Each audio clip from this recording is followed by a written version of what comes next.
Welcome back to Northwest Elite Spirit, the channel you come to train your mind, body, and spirit. I'm Coach Brian. If you haven't hit that subscribe button yet, do that now. This is Not Doing from Journey to Ixtlan by Carlos Castaneda. Not Doing. Wednesday, April 1962. Upon returning to his house, Don Juan recommended that I work on my notes as if nothing had happened to me, and not to mention or even be concerned with any of the events I had experienced. After a day's rest, he announced that we had to leave the area for a few days because it was advisable to put distance between us and those entities. He said that they had affected me deeply, although I was not noticing their effect yet because my body was not sensitive enough. In a short while, however, I would fall seriously ill if I did not go to my place of predilection to be cleansed and restored. We left before dawn and drove north, and after an exhausting drive and a fast hike, we arrived at the hilltop in the late afternoon. Don Juan, as he had done before, covered the spot where I had once slept with small branches and leaves. Then he gave me a handful of leaves to put against the skin of my abdomen and told me to lie down and rest. He fixed another place for himself slightly to my left, about 5 feet away from my head, and also lay down. In a matter of minutes, I began to feel an exquisite warmth and a sensation of supreme well-being. It was a sense of physical comfort, a sensation of being suspended in mid-air. I could fully agree with Don Juan's statement that the bed of strings would keep me floating. I commented on the unbelievable quality of my sensory experience. Don Juan said in a factual tone that the bed was made for that purpose. "I can't believe that this is possible," I explained. Don Juan took my statement literally and scolded me. He said he was tired of my acting as an ultimately important being that has to be given proof over and over that the world is unknown and marvelous. I tried to explain that a rhetorical exclamation had no significance. He retorted that if that were so, I could have chosen another statement. It seemed that he was seriously annoyed with me. I sat up halfway and began to apologize, but he laughed and, imitating my manner of speaking, suggested a series of hilarious rhetorical exclamations I could have used instead. I ended up laughing at the calculated absurdity of some of his proposed alternatives. He giggled and in a soft tone reminded me that I should abandon myself to the sensation of floating. The soothing feeling of peace and plenitude that I experienced in that mysterious place aroused some deep buried emotions in me. I began to talk about my life. I confessed that I had never respected or liked anybody, not even myself, and that I had always felt I was inherently evil, and thus my attitude towards others was always veiled with a certain bravado and daring. "True," Don Juan said. "You don't like yourself at all," he cackled and told me he had been seeing while I talked. His recommendation was that I should not have remorse for anything I had done, because to isolate one's acts as being mean or ugly or evil was to place an unwarranted importance on the self. I moved nervously, and the bed of the leaves made a rustling sound.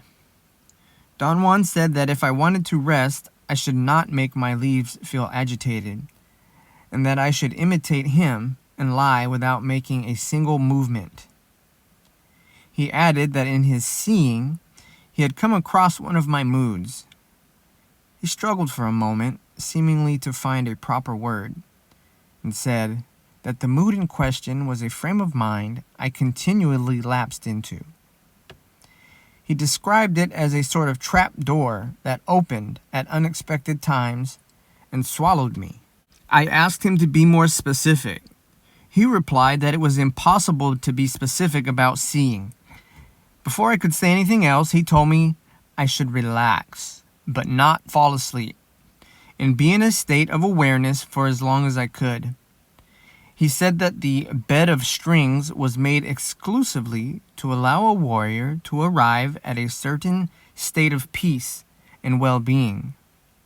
In a dramatic tone, Don Juan stated that well-being was a condition one had to groom, a condition one had to become acquainted with in order to seek it.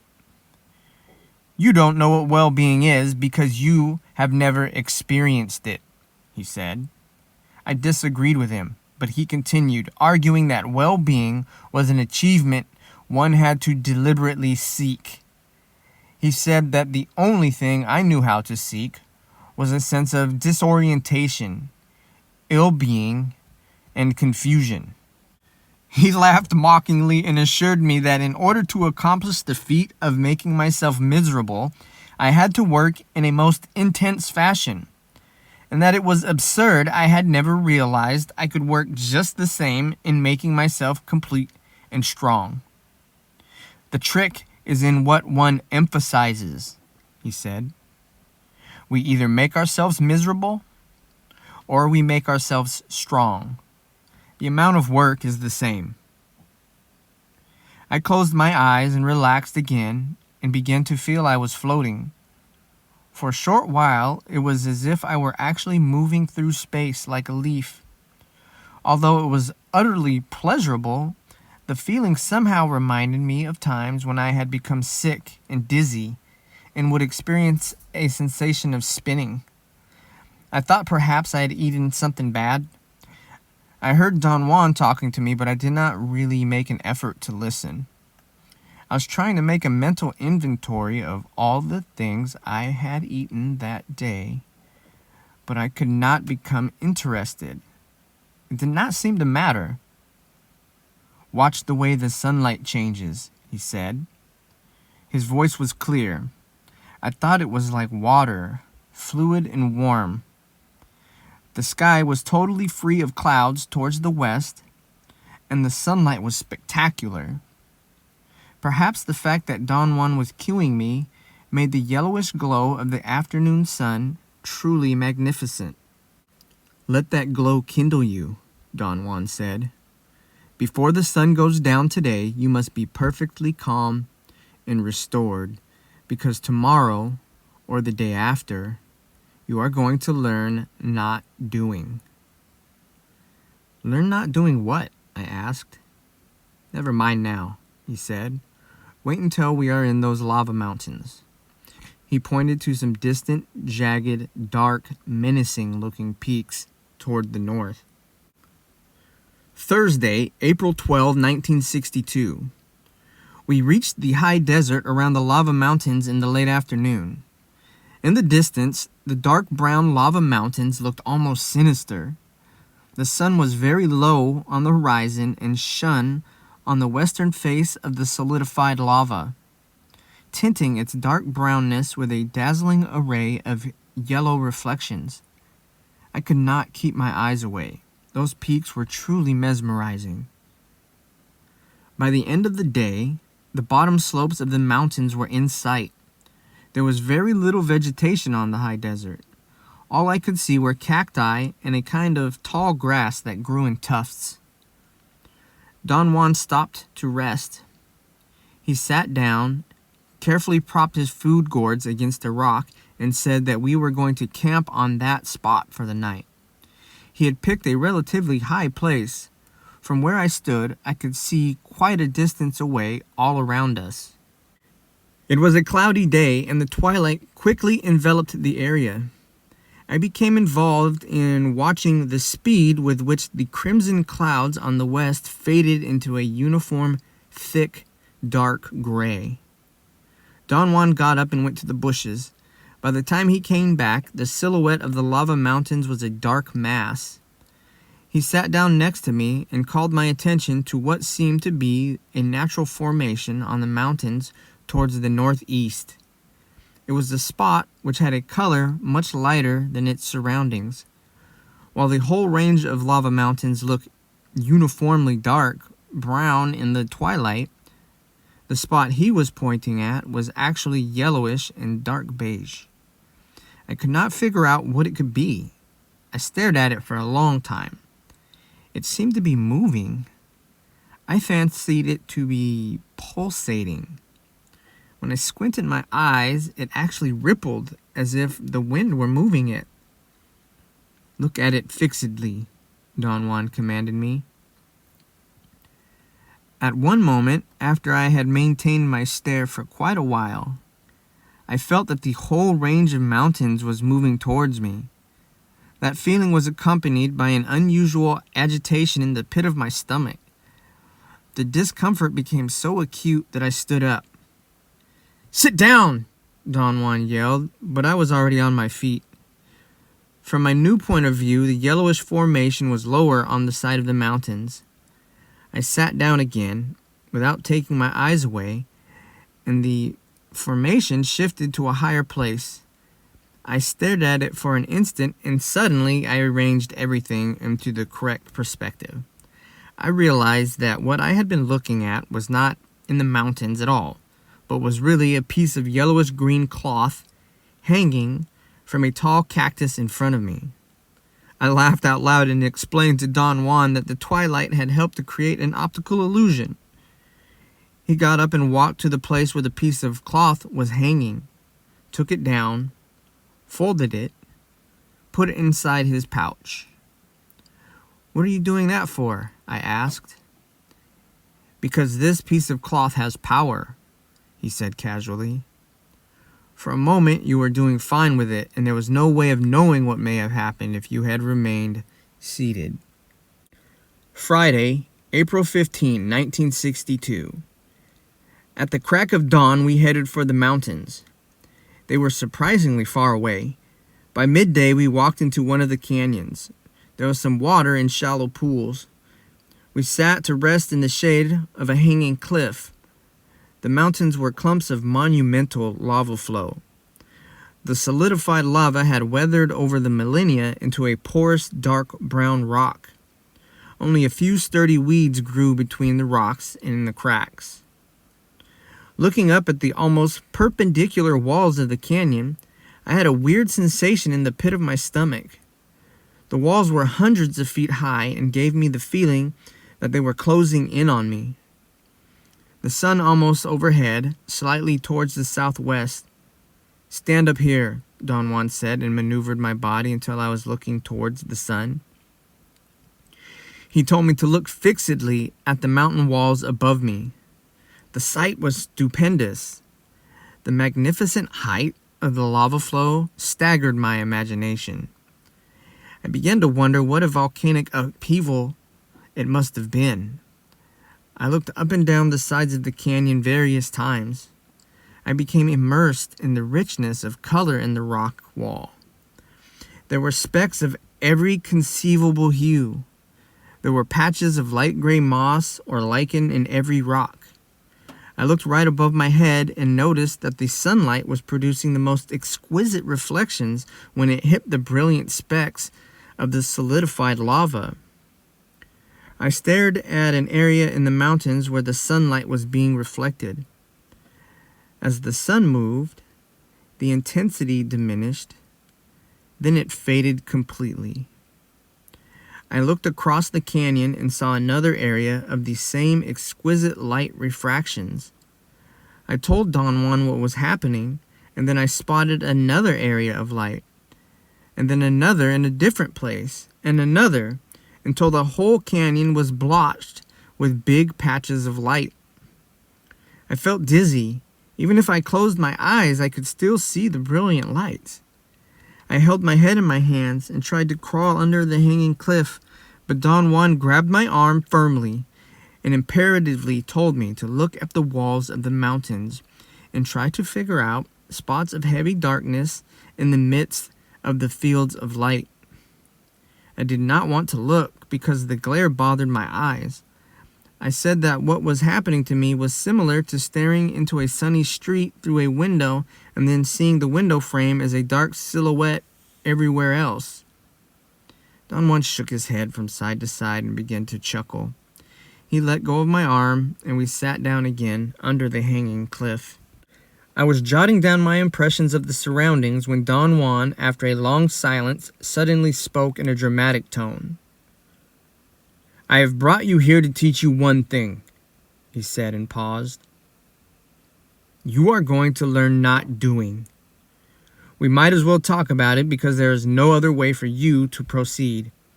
I thought you might catch on to not doing without my having to say anything. I was wrong." "I don't know what you're talking about, Don Juan." "It doesn't matter," he said. "I am going to tell you about something that is very simple, but very difficult to perform. I am going to talk to you about not doing, in spite of the fact that there is no way to talk about it because it is the body that does it." He stared at me in glances, and then said I had to pay the utmost attention to what he was going to say. I closed my notebook, but to my amazement, he insisted that I should keep on writing. "Not doing is so difficult and so powerful that you should not mention it," he went on. "Not until you have stopped the world. Only then can you talk about it freely, if that's what you'd want to do." Don Juan looked around and then pointed to a large rock. "That rock over there is a rock because of doing," he said. We looked at each other and he smiled. I waited for an explanation, but he remained silent. Finally, I had to say that I had not understood what he meant. "That's doing," he exclaimed. "Pardon me? That's also doing." "What are you talking about, Don Juan? Doing was what makes that rock a rock and that bush a bush. Doing is what makes you yourself and me myself." I told him that his explanation did not explain anything. He laughed and scratched his temples. "That's the problem with talking," he said. "It always makes one confuse the issue. If one starts talking about doing, one always ends up talking about something else. It is better to just act. Take that rock, for instance. To look at it is doing, but to see is not doing."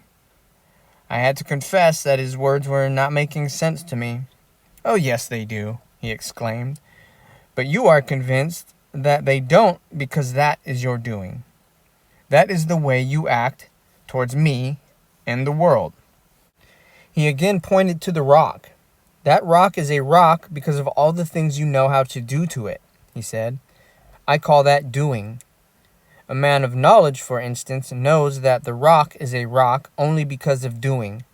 So if he doesn't want the rock to be a rock, all he has to do is not doing. See what I mean?" I did not understand him at all. He laughed and made another attempt at explaining. "The world is the world because you know the doing involved in making it so," he said. "If you didn't know its doing, the world would be different." He examined me with curiosity. I stopped writing. I just wanted to listen to him. He went on explaining that without the certain doing, there would be nothing familiar in the surroundings. He leaned over and picked up a small rock between the thumb and index of his left hand and held it in front of my eyes. "This is a pebble because you know the doing involved in making it into a pebble," he said. "What are you saying?" I asked with a feeling of bona fide confusion. Don Juan smiled. He seemed to be trying to hide mischievous delight. "I don't know why you are so confused," he said. "Words are your predilection. You should be in heaven." He gave me a mysterious look and raised his eyebrows 2 or 3 times. Then he pointed again to the small rock he was holding in front of my eyes. "I say that you are making this into a pebble because you know the doing involved in it," he said. "Now, in order to stop the world, you must stop doing." He seemed to know that I still had not understood and smiled, shaking his head. He then took a twig and pointed it to the uneven edge of the pebble. "In the case of this little rock," he went on, The first thing which doing does to it is to shrink it to its size. So the proper thing to do, which a warrior does is if he wants to stop the world, is to enlarge a little rock or any other thing by not doing. He stood up and placed the pebble on a boulder and then asked me to come closer and examine it. He told me to look at the holes and depressions in the pebble and try to pick out minute detail in them. He said that if I could pick out the detail, the holes and depressions would disappear and I would understand what not doing meant. "This damn pebble is going to drive you crazy today," he said. I must have had a look of bewilderment on my face. He looked at me and laughed uproariously. Then he pretended to get angry with the pebble and hit it 2 or 3 times with his hat. I urged him to clarify his point. I argued that it was possible for him to explain anything he wanted to if he made an effort. He gave me a sly glance and shook his head as if the situation were hopeless. "Sure, I can explain anything," he said, laughing. "But could you understand it?" I was taken aback by his insinuation. "Doing makes you separate the pebble from the larger boulder," he continues. "If you want to learn not doing, let's say that you have to join them." He pointed to the small shadow that the pebble cast on the boulder and said that it was not a shadow, but glue, which bound them together. He then turned around and walked away, saying that he was coming back to check on me later. I stared at the pebble for a long time. I could not focus my attention on the minute detail in the holes and depressions, but the tiny shadow that the pebble cast on the boulder became a most interesting point. Don Juan was right. It was like a glue. It moved and shifted. I had the impression it was being squeezed from underneath the pebble. When Don Juan returned, I related to him what I had observed about the shadow. "It's a good beginning," he said. "A warrior can tell all kinds of things from the shadows." He then suggested that I should take the pebble and bury it somewhere. "Why?" I asked. "You've been watching it for a long time," he said. "It has something of you now." A warrior always tries to affect the force of doing by changing it into not doing. Doing would be to leave the pebble lying around because it is merely a small rock. Not doing would be to proceed with that pebble as if it were something far beyond a mere rock. In this case, that pebble has soaked in you for a long time, and then now it is you, and as such you cannot leave it lying around but must bury it. If you would have personal power, however, not doing would be to change that pebble into a power object. Can I do that now? Your life is not tight enough to do that. If you would see, you would know that your heavy concern has changed that pebble into something quite unappealing. Therefore, the best thing you can do is to dig a hole and bury it and let the earth absorb its heaviness. Is all this true, Don Juan? To say yes or no to your question is doing. But since you are learning not doing, I have to tell you that it really doesn't matter whether or not all this is true. It is here that a warrior has a point of advantage over the average man. An average man cares that things are either true or false, but a warrior doesn't. An average man proceeds in a specific way with things that he knows are true, and in a different way with things that he knows are not true. If things are said to be true, he acts and believes in what he does. But if things are said to be untrue, he doesn't care to act, or he doesn't believe in what he does. A warrior, on the other hand, acts in both instances. If things are said to be true, he would act in order to do doing. If things are said to be untrue, he still would act in order to do not doing. See what I mean? No, I don't see what you mean at all, I said. Don Juan's statements put me in a belligerent mood. I could not make sense of what he was saying.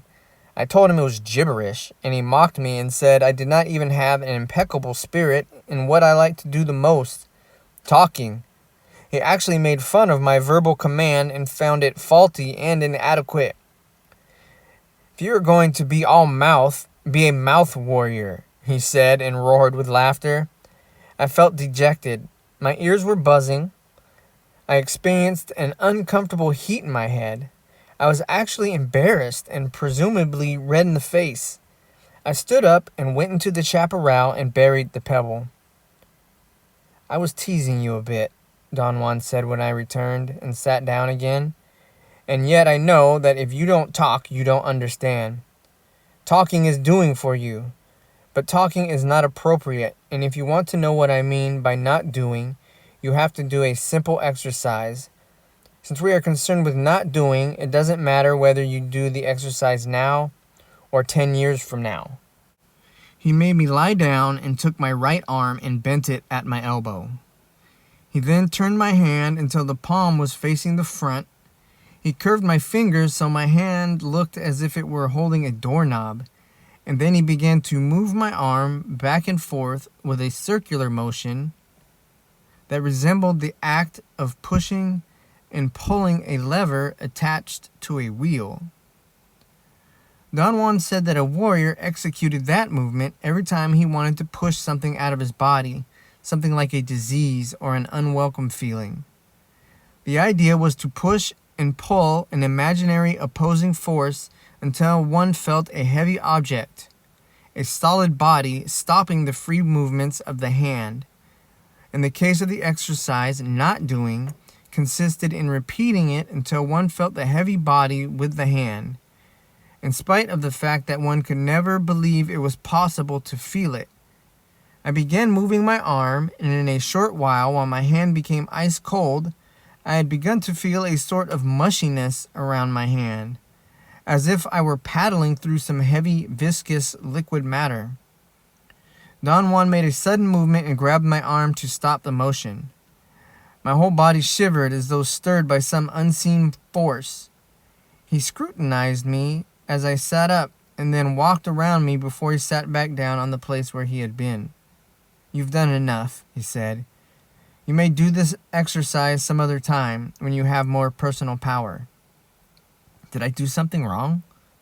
No, not doing is only for very strong warriors, and you don't have the power to deal with it yet. Now you will only trap horrendous things with your hand. So do it little by little until your hand doesn't get cold anymore.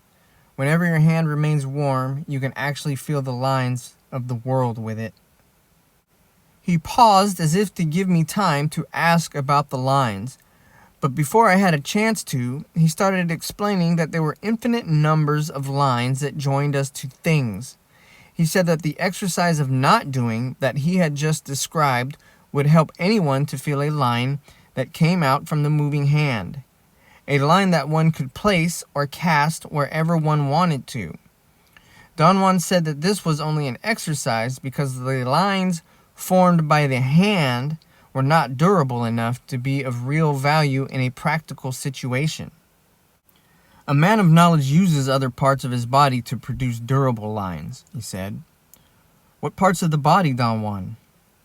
The most durable lines that a man of knowledge produces come from the middle of the body, he said, but he can also make them with his eyes. Are they real lines? Surely. Can you see them and touch them?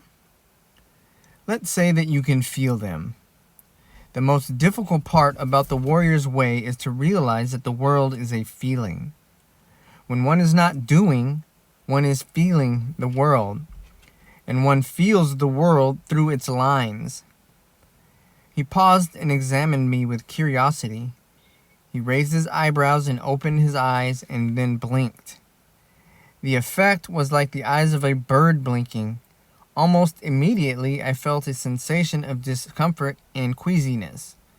It was actually as if something was applying pressure to my stomach. See what I mean? Don Juan asked and moved his eyes away.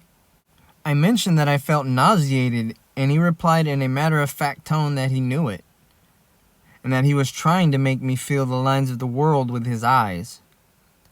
I could not accept the claim that he himself was making me feel that way. I voiced my doubts. I could hardly conceive the idea that he was causing my feeling of nausea, since he had not in any physical way impinged on me. Not doing is very simple but very difficult, he said. It is not a matter of understanding it, but a matter of mastering it. Seeing, of course, is the final accomplishment of a man of knowledge, and seeing is attained only when one has stopped the world through the technique of not doing. I smiled involuntarily. I had not understood what he meant. When one does something with people, he said, the concern should be only with presenting the case to their bodies. That's what I've been doing with you so far, letting your body know. Who cares whether or not you understand? But that's unfair, Don Juan. I want to understand everything. Otherwise, coming here would be a waste of my time. A waste of your time, he exclaimed, parroting my tone of voice. You certainly are conceited. He stood up and told me that we were going to hike to the top of the lava peak to our right. The ascent to the top was an excruciating affair. It was actual mountain climbing, except that there were no ropes to aid us and protect us. Don Juan repeatedly told me not to look down, and he had to actually pull me up bodily a couple of times after I had begun to slide down the rock. I felt terribly embarrassed that Don Juan, being so old, had to help me. I told him that I was in poor physical condition because I was too lazy to do any exercise. He replied that once one had arrived at a certain level of personal power, exercise or any training of that sort was unnecessary, since all one needed to be in an impeccable form was to engage oneself in not doing. When we arrived at the top, I lay down. I was about to be sick. He rolled me back and forth with his foot as he had done once before. Little by little, the motion restored my balance, but I felt nervous. It was as if I were somehow waiting for the sudden appearance of something. I involuntarily looked 2 or 3 times to each side. Don Juan did not say a word, but he also looked in the direction I was looking. Shadows are peculiar affairs, he said all of a sudden. You must have noticed that there is one following us.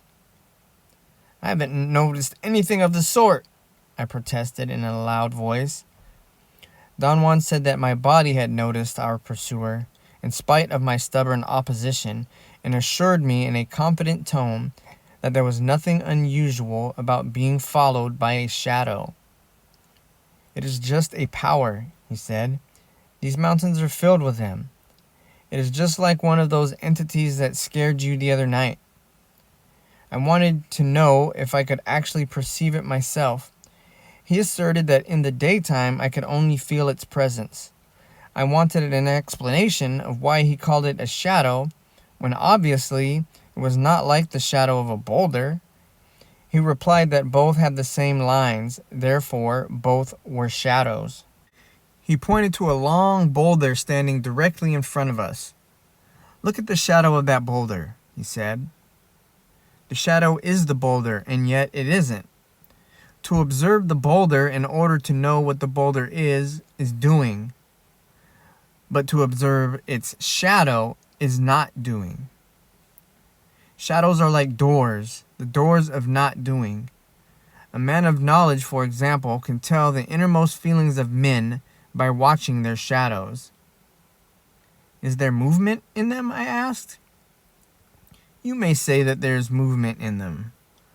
Or you may say that the lines of the world are shown in them. Or you may say that feelings come from them. But how could feelings come out of shadows, Don Juan? To believe that shadows are just shadows is doing, he explained. That belief is somehow stupid. Think about it this way. There is so much more to everything in the world that obviously there must be more to shadows too. After all, what makes them shadows is merely our doing. There was a long silence. I did not know what else to say. The end of the day is approaching, Don Juan said, looking at the sky. You have to use this brilliant sunlight to perform one last exercise.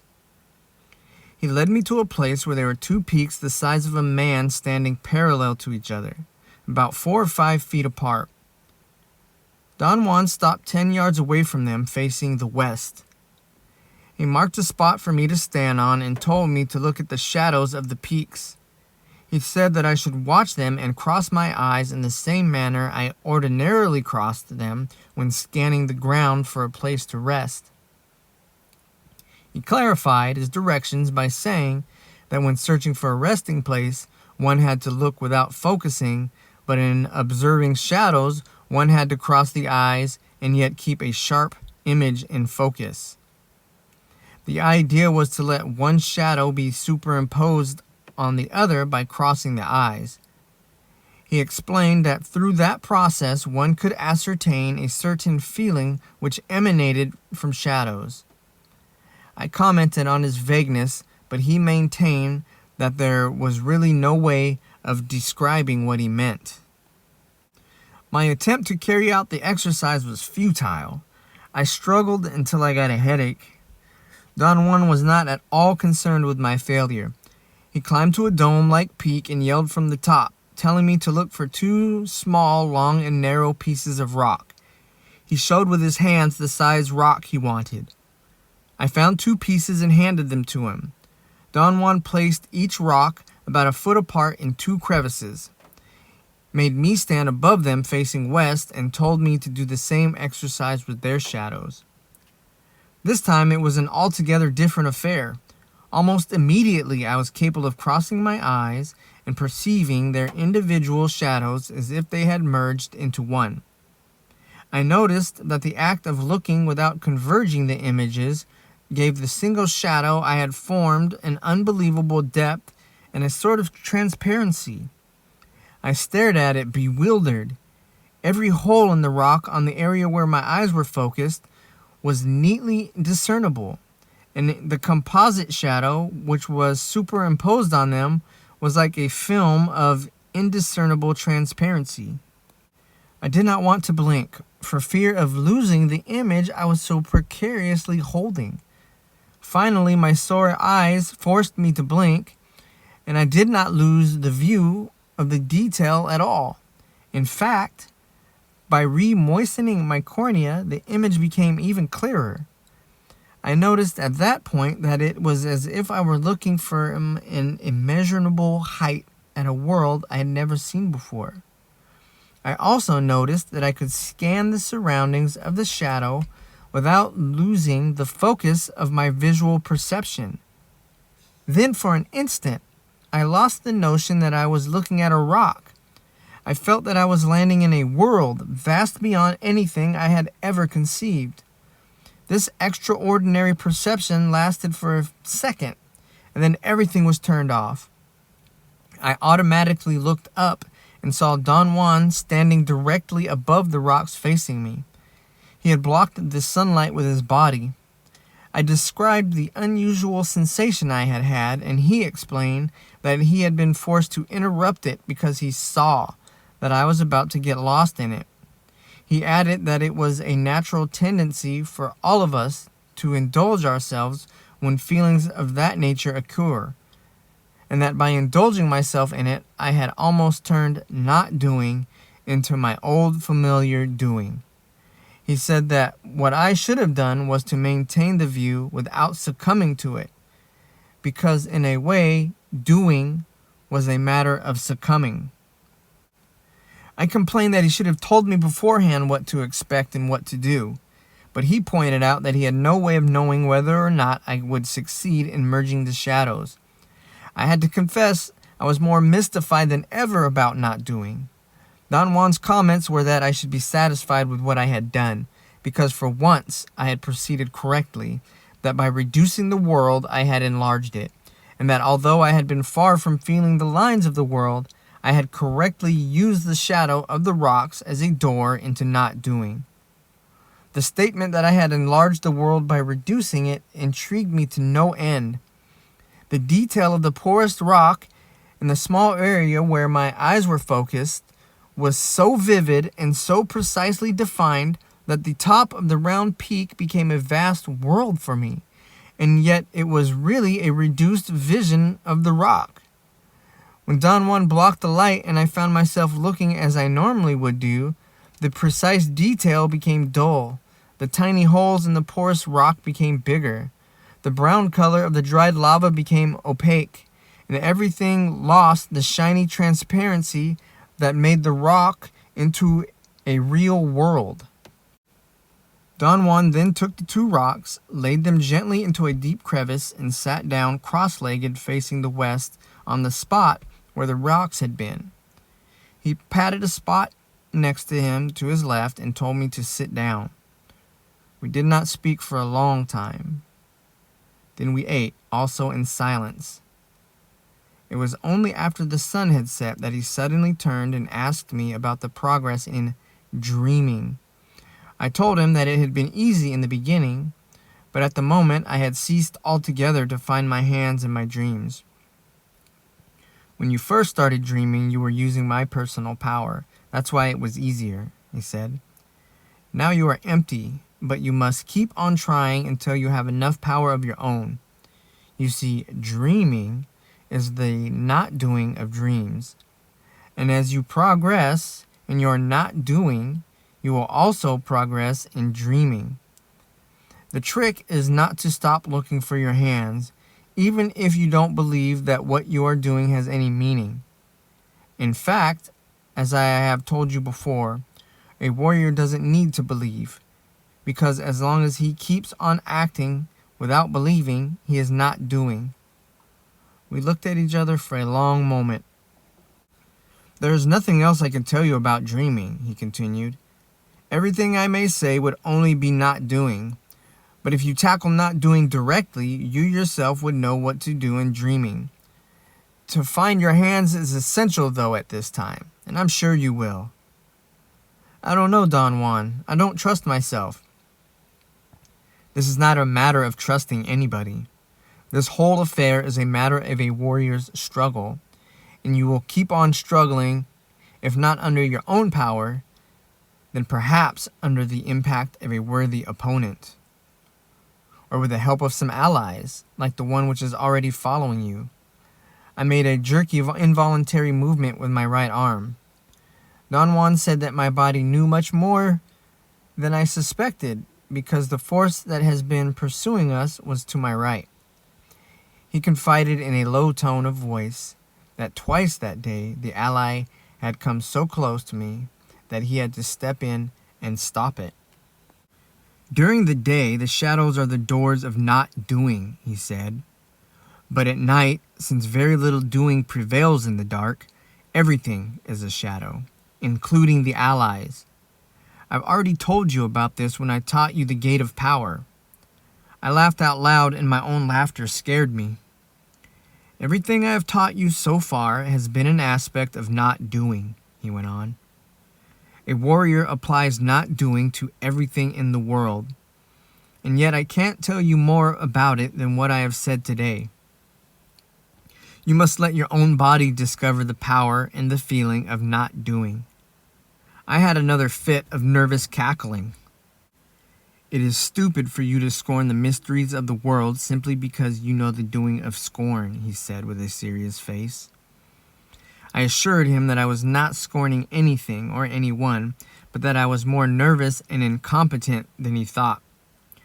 I've always been that way, I said, and yet I want to change, but I don't know how. I'm so inadequate. I already know you think you are rotten, he said. That's your doing. Now, in order to affect that doing, I am going to recommend that you learn another doing. From now on, and for a period of 8 days, I want you to lie to yourself. Instead of telling yourself the truth, that you are ugly and rotten and inadequate, you will tell yourself that you are the complete opposite, knowing that you are lying and that you are absolutely beyond hope. But what would be the point of lying like that, Don Juan? It may hook you to another doing, and then you may realize that both doings are lies, unreal, and that to hinge yourself to either one is a waste of time, because the only thing that is real is the being in you that is going to die. To arrive at that being is the not doing of the self. Once again, I'm Coach Brian with Northwest Elite Spirit, the channel you come to train your mind, body, and spirit. And this has been Not Doing from Journey to Ixtlan by Carlos Castaneda. If you like these readings and my reviews afterward, go ahead and give us a like. Comment below. Tell us what you think. Share. Subscribe. And as always, practice. For access to my suggested library, my blog, Northwest Elite Spirit, and to sign on to be personally trained by me online, go to northwestelitespirit.com. Also, recently I've released a book with the help of AI called The ABCs of Strength and Endurance, the Essential Handbook for Strength and Endurance Success, and you can find that on Amazon and Kindle. Once again, thank you for letting me share.